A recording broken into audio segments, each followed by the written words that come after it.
So once a week, maybe if you get an extra session in, then that's fantastic. Do an extra session if you feel up to it.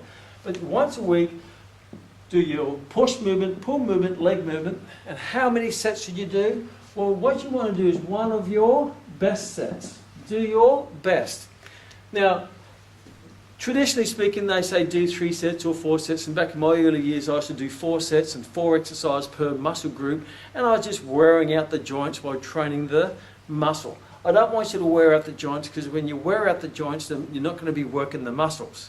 Because the major challenges you find as you get older aren't muscular problems, they would tend to be more joint. You suffer from osteoarthritis, you suffer from capsulitis, you suffer from tendonitis, you suffer from osteitis and periostitis, and all these joint bone type related challenges from wear and tear in the aging process. We don't want to age your joints.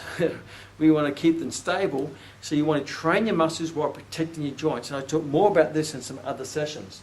So what I want you to do is focus on getting your best. Now you may want to do maybe a preparation set or warm-up set at 50% effort, and then pick your best weight, all right, and just do one good set. Do the best set you can do. If you've done your personal best or match your personal best on that set, then that's it. Game over. Move on to the next exercise. Don't try to repeat the set, because all you're doing is you're doing what you've already done. Research now shows whether you do 1 set, 2 sets, 5 sets, it doesn't make any difference. The vast body of research shows it makes no difference. The most important thing is not how many sets you do, but what you put into the set. So if you do a really good set and your best set, and you I can't beat that again for my next set, then move on. Maybe if you feel that you could do better for the next set, then do another set. But if you can't do better, then don't do another set. And if you can do better, I'd say, what did you do in that set? Why didn't you just go a bit harder and go put more focus in? And I find mentally, if you have to do 4 sets, you tend to pace yourself through 4 sets. But if I say just do 1 set, you tend to put all your focus, all your energy into that set. And you're saying you don't get a second crack at it, so you're going to put your full intensity relative to your level of training into that set. So you might do one preparation set and 1 best set. 1 preparation set, 1 best set, 1 preparation set, 1 best set. So really doing is probably 2 sets, a warm-up set and a working set. I like to call it a preparation set and a result set. Preparation set, result set, preparation set, result set. Keep a track of your weight and your repetitions. So next time you come, when you find, okay, I'm doing quite a few reps, I'm going to put the weight up, that way you're going to progress. And the most important thing is when you do this, is that you progress the weight according to the reps. So here's some basic guidelines. What you want to be doing, and I'm just using a broad guideline here for you. Now, some elite may go lower in reps, some may go higher. I would say usually between 8 to 12 repetitions. 8 to 12. And I'll go into detail what exactly that represents when it comes to physiology. But 8 to 12 is in a range on what we call your energy timeline and your energy systems that activates, gets stimulus in your fast-twitch fibers, your intermediate fibers, and your slow-twitch fibers.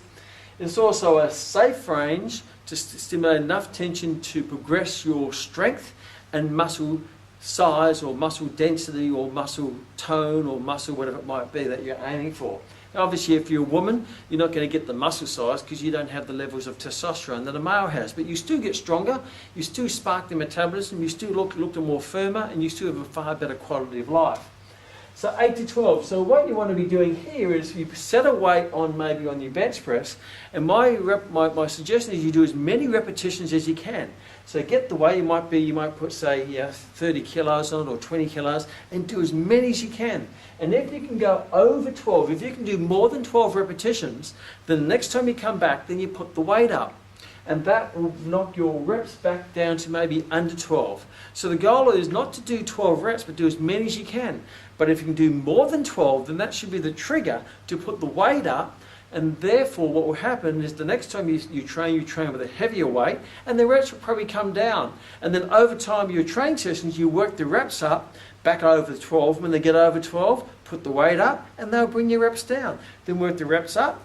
When they get over 12, put the weight up, and before you know it, your weight, what's happening is your weight's going up, and you're using your repetitions as a target to not meet, but pass. So if you can do 13 or 14 or 15, put the weight up, and before you know, you'll be doing a quite significant weight for your genetics and your gender and your situation, you would progress your weight quite significantly by using numbers or repetitions to aim for as a target to put the weight up. So your repetitions, you do more reps to put the weight up.